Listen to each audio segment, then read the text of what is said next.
拍一出好電影咧都唔係咁簡單㗎，或者呢度咧都可以幫到你啊！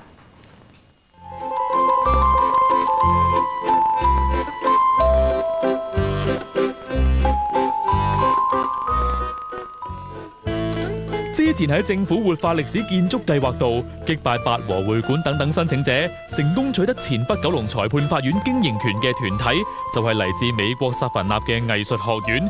呢間成立咗超過30年嘅學院，喺美國同法國都設有分校。